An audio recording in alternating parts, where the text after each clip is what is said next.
Olá, é um prazer, é uma alegria poder estar com você. Satisfação, gratidão, um sentimento afetuoso enorme por vocês, queridos amigos do Maria de Piedade, mais uma vez juntos. E com você que não me conhece pela primeira vez, está me ouvindo, eu sou Maria Emília, eu sou especialista no desenvolvimento humano, sou palestrante, sou terapeuta. E o assunto que me trouxe aqui hoje é sobre o perdão, a necessidade e a importância, principalmente, de nós praticarmos o perdão. Por que será que é importante praticar o perdão?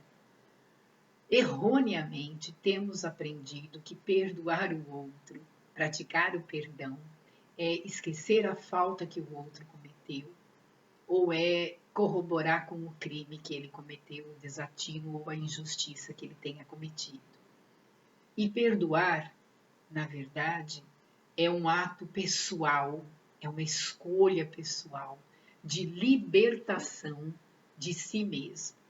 Quem aqui que gosta e quer permanecer carregando uma mochila pesada ou uma sacola cheia de pedras pelo resto da vida ou por um tempo muito longo? Perdoar é soltar a sacola e a mochila cheia de pedras. É um ato inteligente para nós mesmos. É soltar. Você quer ficar aprisionado ou você quer viver livre e solto? Eu já sei a sua escolha, mas aí você deve estar me perguntando: tudo bem, mas você pensa que é fácil perdoar? Não. Perdoar as coisas pequenas, as falhas miudinhas, né, as decepções pequenininhas, a gente passa batido, né? Como diz no popular, isso eu tiro de letra.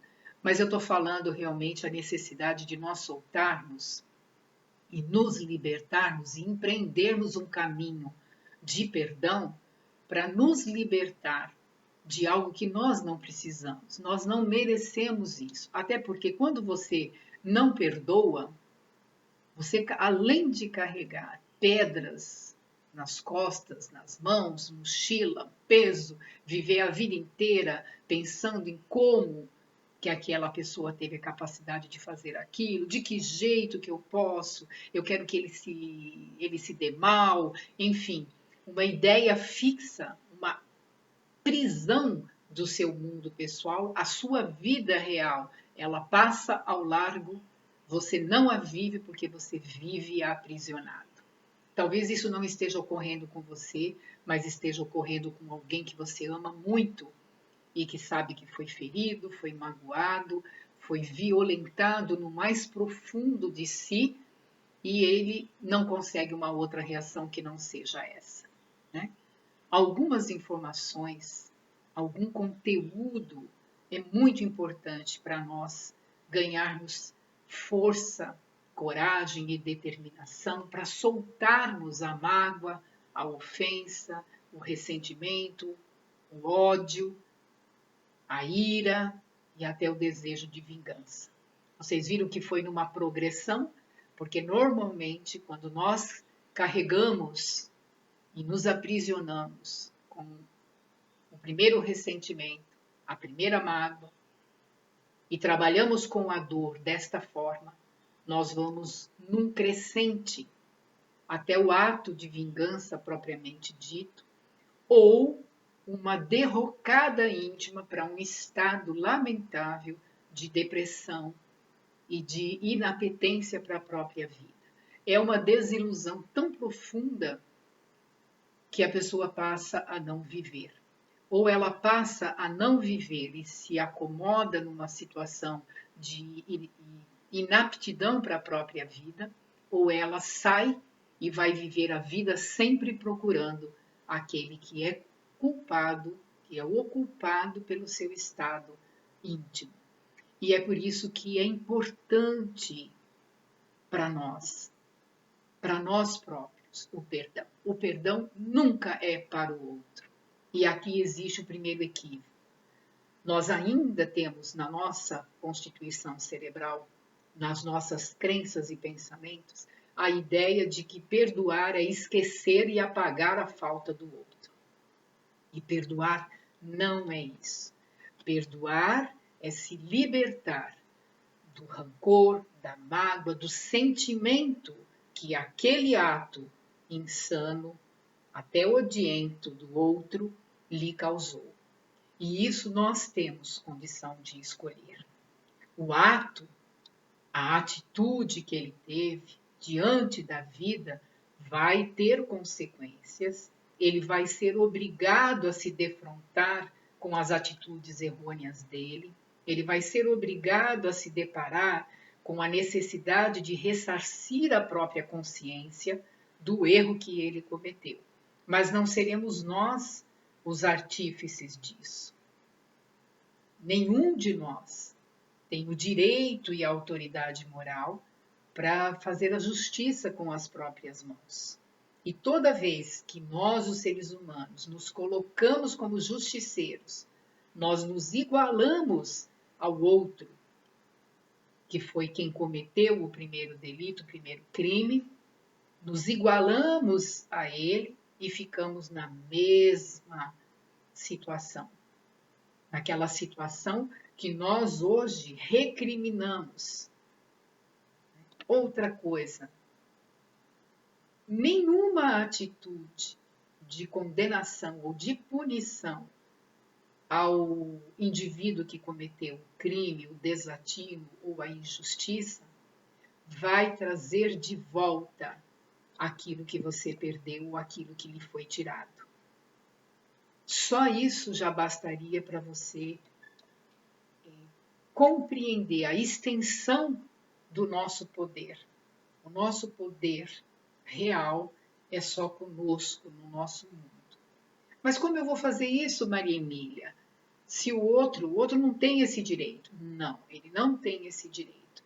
E porque ele não tem esse direito, a própria vida se encarregará de dizer a ele, de alguma forma, que ele estava errado, que ele cometeu um engano e que ele precisa corrigir o engano que ele fez. Ah, mas eu quero ver. Para quê?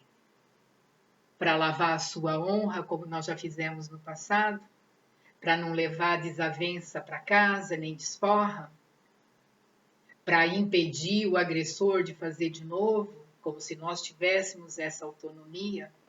E que honra nós lavamos, se nós vamos ferir a honra de uma sociedade inteira, se nós virarmos criminosos iguais? Ai, mas eu não consigo fazer isto.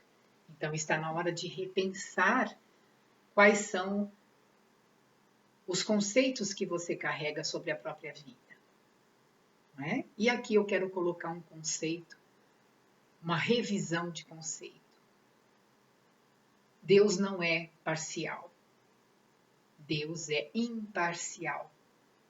E Deus é o nosso Pai Criador, Deus de amor, de bondade, de justiça, de misericórdia.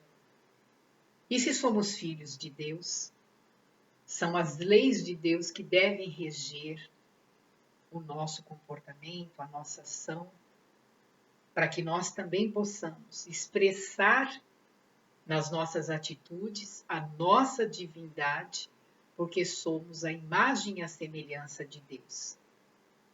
Mas ainda não fazemos exatamente como Deus faz, porque precisamos elaborar muito conhecimento e muita experiência na nossa vida. Mas como Deus é bom, é justo, Deus é imparcial, Ele promove para cada um de nós a verdadeira justiça, não a minha justiça ou a sua justiça, a verdadeira justiça. Porque a nossa justiça ela está pautada muito no aqui, no agora e no aprendizado que a gente teve. Então a gente aprendeu o seguinte, vê lá se não faz sentido para você.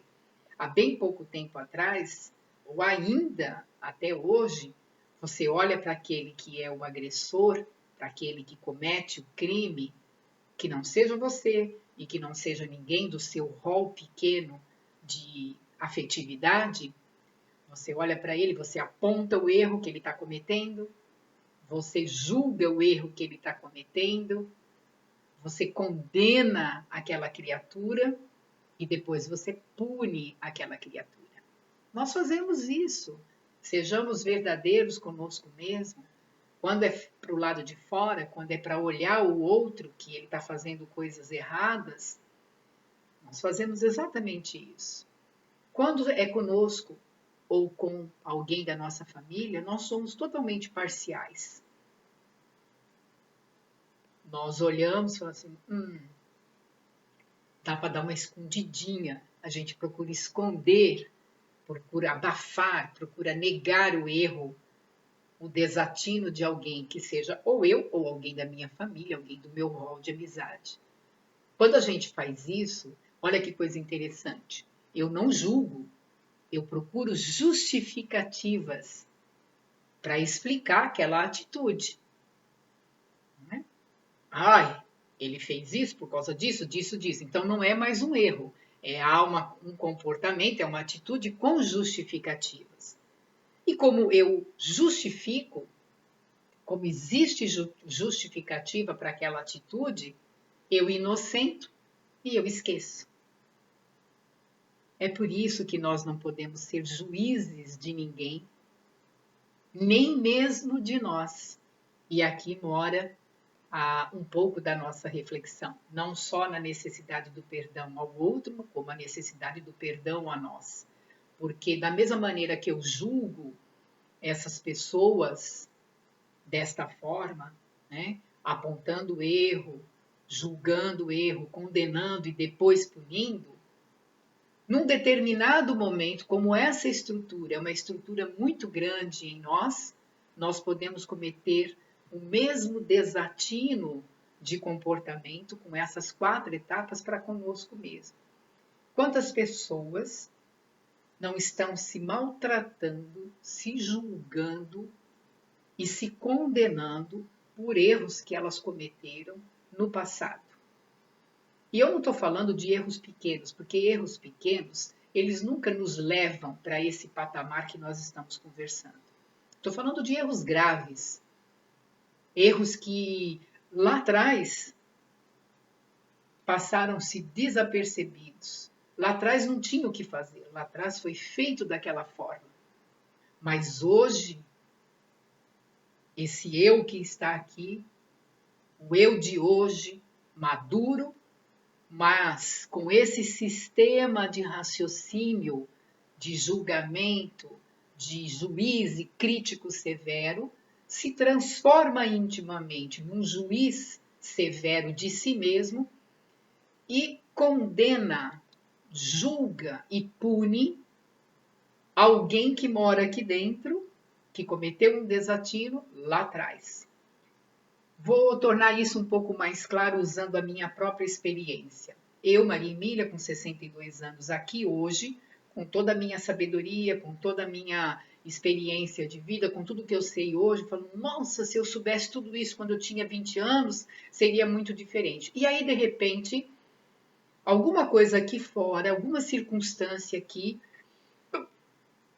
abre o arquivo das minhas experiências passadas e eu me lembro, fica muito forte, muito evidente, de uma coisa muito grave que eu cometi, que eu fiz e que hoje eu sei que é muito errado diante da própria vida, uma atitude que eu jamais teria, que é pior. Eu me coloco como juiz, como crítico e me julgo acirradamente, me culpo profundamente, desenvolvo uma raiva profunda de mim mesmo por ter feito aquilo ou por ter deixado de fazer o que hoje eu faria, e eu entro num processo de julgamento e de culpa, de raiva. Aqui é necessário, numa condição dessa, quando uma pessoa vive essa situação, é necessário a prática do auto-perdão. Da mesma maneira que nós praticamos o perdão a outra pessoa. A outra pessoa e esse outro eu de mais antigamente, somos 2 seres que não têm a capacidade de enxergar, de ver, de saber que este indivíduo aqui de 62 tem. Então, como eu posso julgar a partir do meu ponto de conhecimento, de sabedoria, de estrutura, a atitude de alguém lá atrás ou a atitude de alguém lá fora, sem conhecer os motivos, sem avaliar os motivos, sem entender o processo histórico, tudo aquilo que envolvia, porque o que estava acontecendo lá? Quais eram as circunstâncias que estavam pressionando aquela Maria Emília lá do passado de fazer aquilo? O que faltava para ela? Ela não deu conta, por isso que ela não fez. O indivíduo daqui também. Perdão ao outro é compreensão do seu estado de evolução, é compreensão que se ele tivesse capacidade de fazer diferente, ele faria, mas ele não tem capacidade, ele só sabe fazer isso. E aqui mora uma compreensão ainda maior da divindade, de Deus e do processo de justiça divino, que é o processo de reencarnação. A reencarnação é o mecanismo divino que promove a justiça imparcial, a justiça necessária para cada um de nós. Então, nós não precisamos atirar a primeira pedra para desforrar o crime que alguém está fazendo, e nem nos tornarmos justiceiros de armas em punho para poder fazer a verdade ser estabelecida, como se a verdade precisasse de soldados para poder combater e se fazer presente. Não, a verdade, ela se estabelece, ela só precisa de testemunhas. E a verdade que se apresenta agora para nós é essa. Né? Não precisamos sair à desforra, não precisamos culpar ninguém. Podemos soltar essa necessidade de ir à desforra e soltar a mágoa, a ofensa, quando compreendemos o quanto somos ainda imperfeitos e capazes de cometer erros pequenos e erros grandes. E se isso tudo ainda está muito difícil de empreender, imagina uma coisa. Imagina que você agora recebe uma pedrada, e essa pedra te fere, te machuca. Você tem duas atitudes nesse exato momento. Você tem a atitude do não perdão e a atitude do perdão. A atitude do não perdão é aquele sujeito que se vê ferido, machucado, sangue ralando, sangue escorrendo, tudo arranhado, o hematoma já se fazendo presente porque a pedra é muito grande, ele abaixa, vê a pedra que o agrediu, pega aquela pedra na mão, a pedra é muito pesada, a dor é imensa e o desejo dele vai se avolumando de querer sair atrás daquele que o agrediu e devolver com a mesma pedra a agressão sofrida. Mas quando ele se apercebe, o sujeito que atirou a pedra já não se encontra ali e ele tem uma decisão de segurar e reter aquela pedra. A pedra é tão grande e tão cheia de saliências que ela machuca as mãos dele, pesa, causa um transtorno, mas ele escolhe permanecer segurando a pedra e segurar esse peso. Ele escolhe segurar e às vezes ele precisa das mãos, ele põe numa sacola, numa mochila e carrega o peso nas suas costas. E às vezes passa uma vida inteira e às vezes entra na próxima reencarnação ainda carregando essa pedra que significa o conjunto da dor, da mágoa, do ressentimento, do ódio, da inconformação diante daquela agressão que ele sofreu. Isso é uma escolha.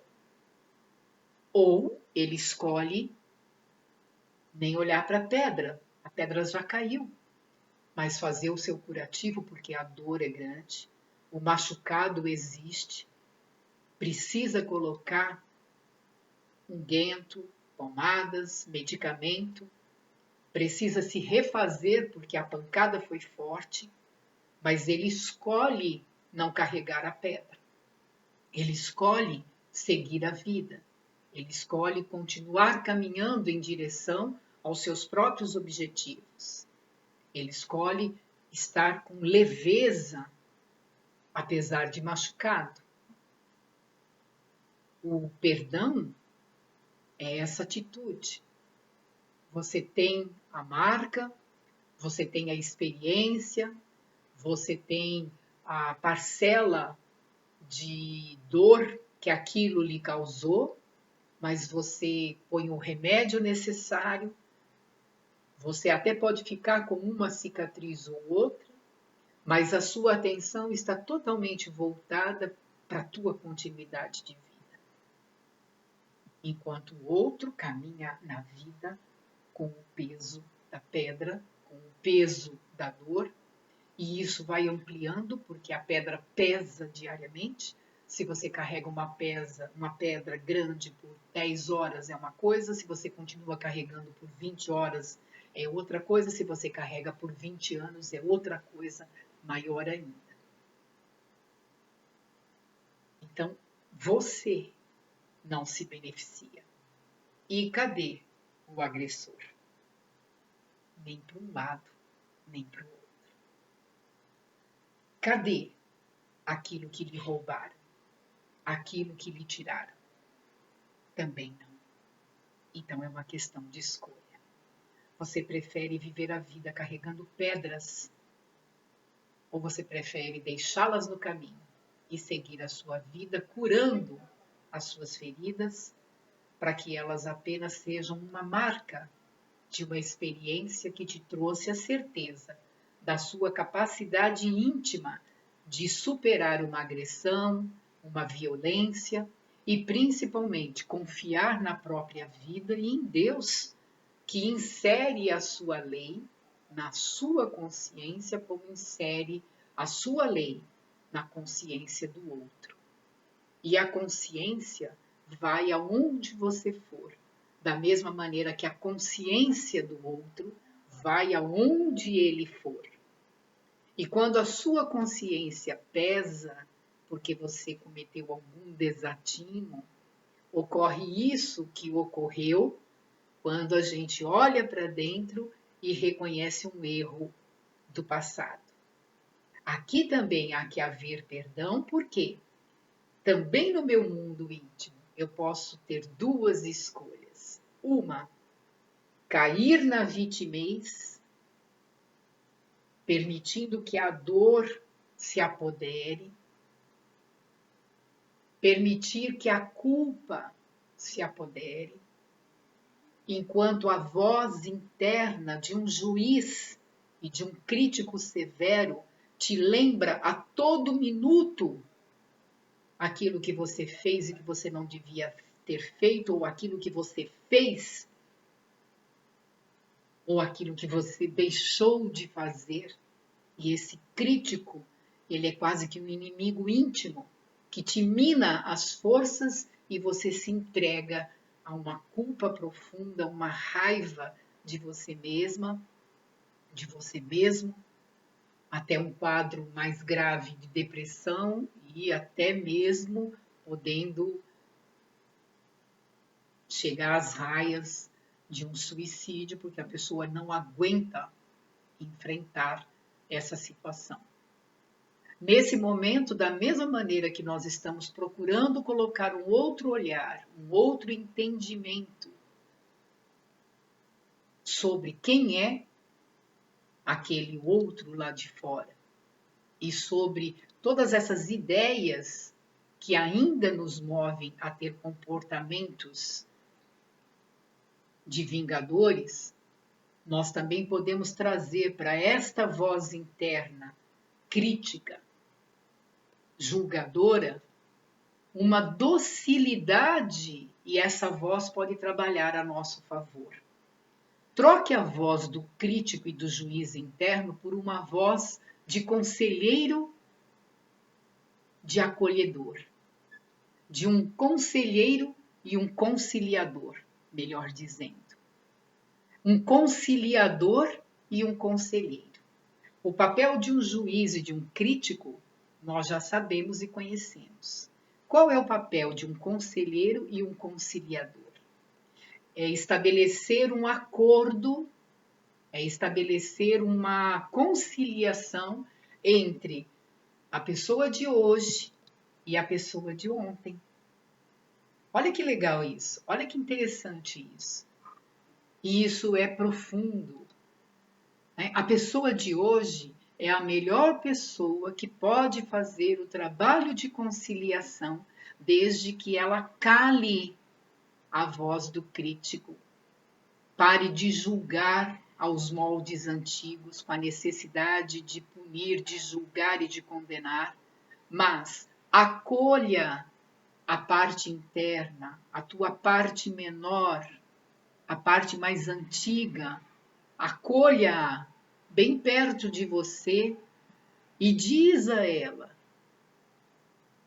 que o que ela fez lá foi errado, ou o que ela deixou de fazer devia ter sido feito, mas que ela tenha a garantia, que ela tenha a certeza de que aqui, conectada com você, aqui no dia de hoje, vocês juntas, porque é como fosse o universo inteiro meu aqui e agora, tenho a possibilidade de fazer diferente. Eu posso apagar o erro? Não.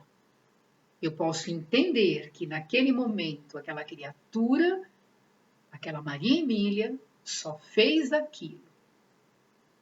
Mas hoje, o que eu posso fazer de diferente para recuperar em mim a dignidade, a convicção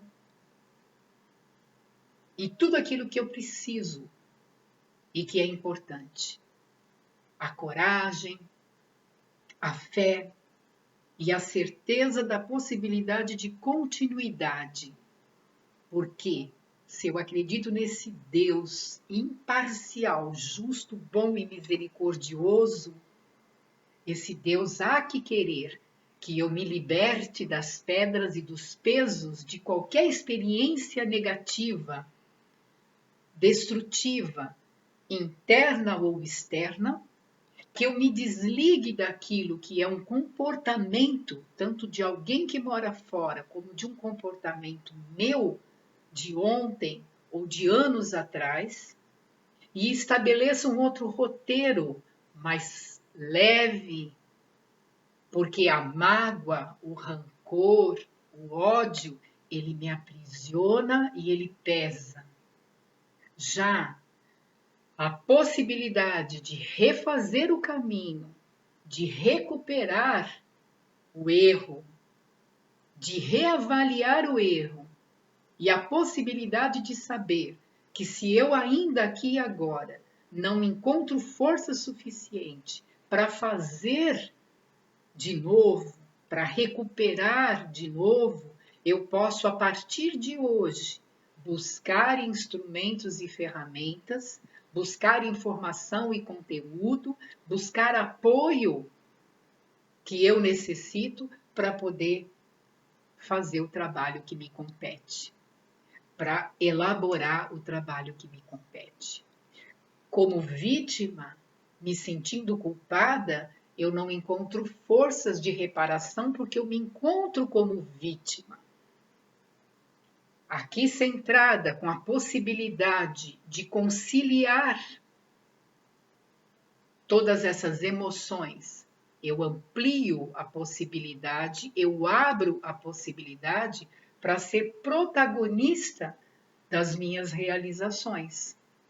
E é diferente isso, né? Eu sou vítima ou eu sou protagonista?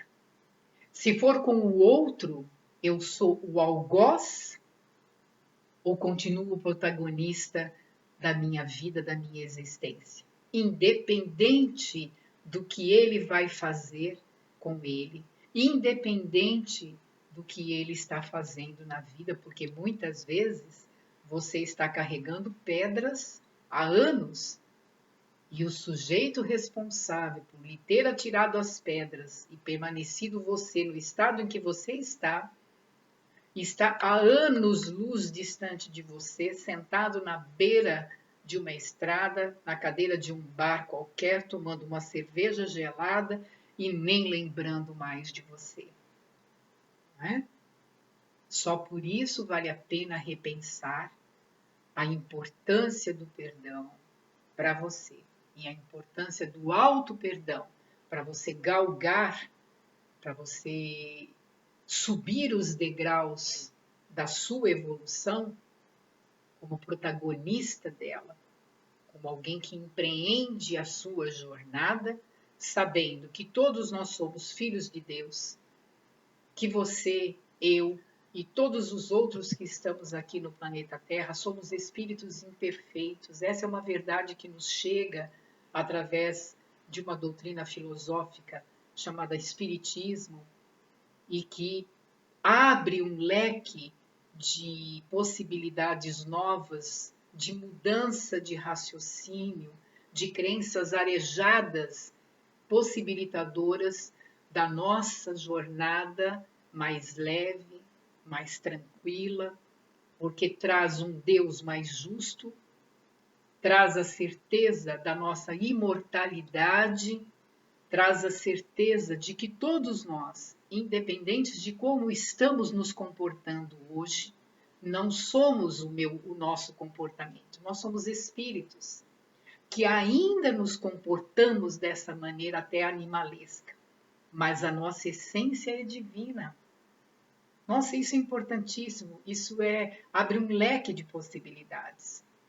E ainda fica aqui a ideia e a certeza, porque se a verdade se faz de qualquer maneira, existe uma verdade que se estabelece e nós somos testemunhas dela, de que todo aquele que sofreu um mal muito grande, aquele que foi violentado no mais profundo de si, viu até uma vida ser tirada dele, quando usou o perdão para com ele mesmo e para com o inimigo, que nós chamamos de inimigo, tornou-se protagonista da sua vida, gerou uma nova vida. Tem tantos casos de pais, de mães, de pessoas que são violentadas no mais profundo de si, dão a volta por cima, usam o perdão e deixam aí um exemplo. É a verdade se estabelecendo e nós como testemunhas dessa verdade. Observe os anjos. Os anjos não andam por aí com pedras na mão, caçando os culpados. Os anjos de Deus vêm buscar os criminosos, acolhê-los no seu colo e dizer: meu irmão, acorda do erro que você está cometendo. Nós talvez não tenhamos ainda essa autoridade moral de um anjo, mas nós podemos ter uma autoridade moral para saber exatamente o que nós queremos carregar. E eu garanto para vocês, prefiro fazer um esforço muito grande de perdoar toda e qualquer ofensa e todo qualquer erro meu e me tornar protagonista de coisas melhores do que carregar pedras e ressentimentos por muitos e muitos anos, nos aprisionando. Deus abençoe a cada um de vocês e que possamos nos encontrar em qualquer outro tema daqui para frente, em qualquer outro momento mais adequado. Fiquem com Deus. O meu abraço, meu beijo, meu carinho para todos vocês.